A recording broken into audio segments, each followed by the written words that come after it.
நம்மோடு கல்வியாளர் மோகனப்பிரியா இணைந்திருக்கிறார். வணக்கம் மேடம்.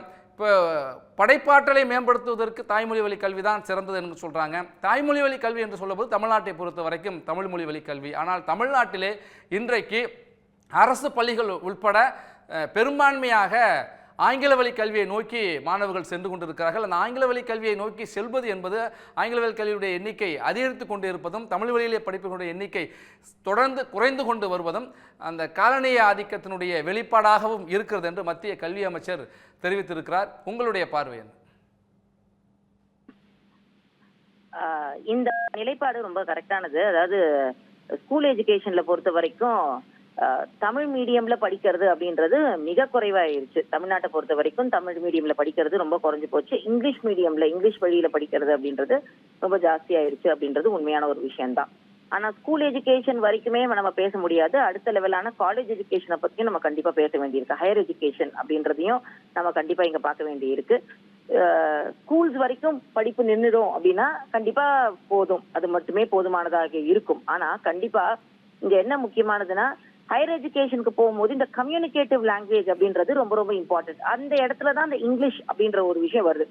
இங்க பலவிதமான ஒரு டிஸ்கஷன்ஸ்ல ஒருத்தருக்கு ஒரு கருத்து இருக்கும். என்னோட கருத்துன்னு பாத்தீங்கன்னா முழுக்க கண்டிப்பா தமிழ் வழி வேணும், தமிழ்ல பேசுறது கண்டிப்பா தெரிஞ்சிருக்கணும், எழுத படிக்க தெரிஞ்சிருக்கணும், இதெல்லாம் கண்டிப்பா தேவைதான்.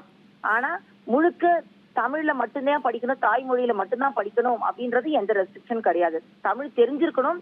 ஆனா இங்கிலீஷ்ன்றது காமன் லாங்குவேஜ். அதாவது இன்னைக்கு குளோபலைஸ்ட் எக்கானமியில் நம்ம வாழ்ந்துட்டு இருக்கோம் அப்படின்றதுனால இந்த குளோபலைஸ்ட் எக்கானமியை ரீச் பண்ணணும்னா கண்டிப்பா இங்கிலீஷ் அப்படின்ற ஒரு கம்யூனிகேட்டிவ் லாங்குவேஜ் தெரிஞ்சுக்கிறதுல எந்த தப்பும் இல்லை.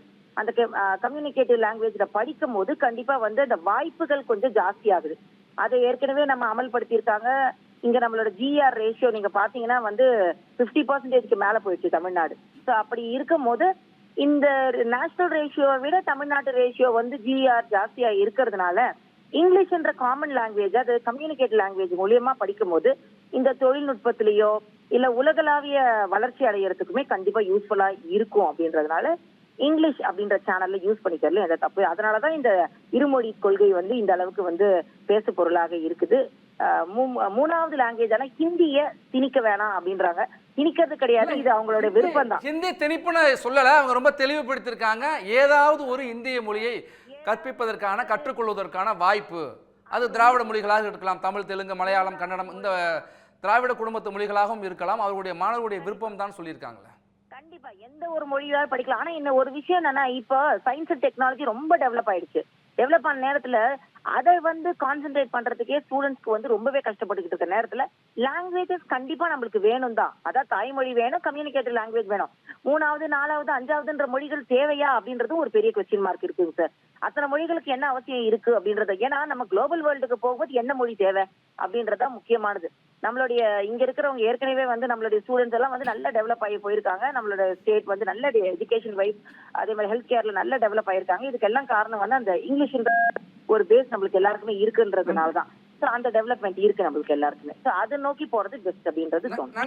நன்றி மேடம். இணைப்புல உங்களுடைய கருத்துக்களை பகிர்ந்து கொண்டமைக்கு நன்றி மோகனப்பிரியா. நெல்லை சீமைக்கு வருகை தரும் எங்கள் மாநில தலைவர் இளம் சிங்கம் அண்ணாமலை IPS அவர்களை வருக வருக என வரவேற்கிறோம். இக்கணம் KNR பரமசிவன், மாவட்ட தலைவர் வர்த்தக பிரிவு, தூத்துக்குடி தெற்கு மாவட்டம்.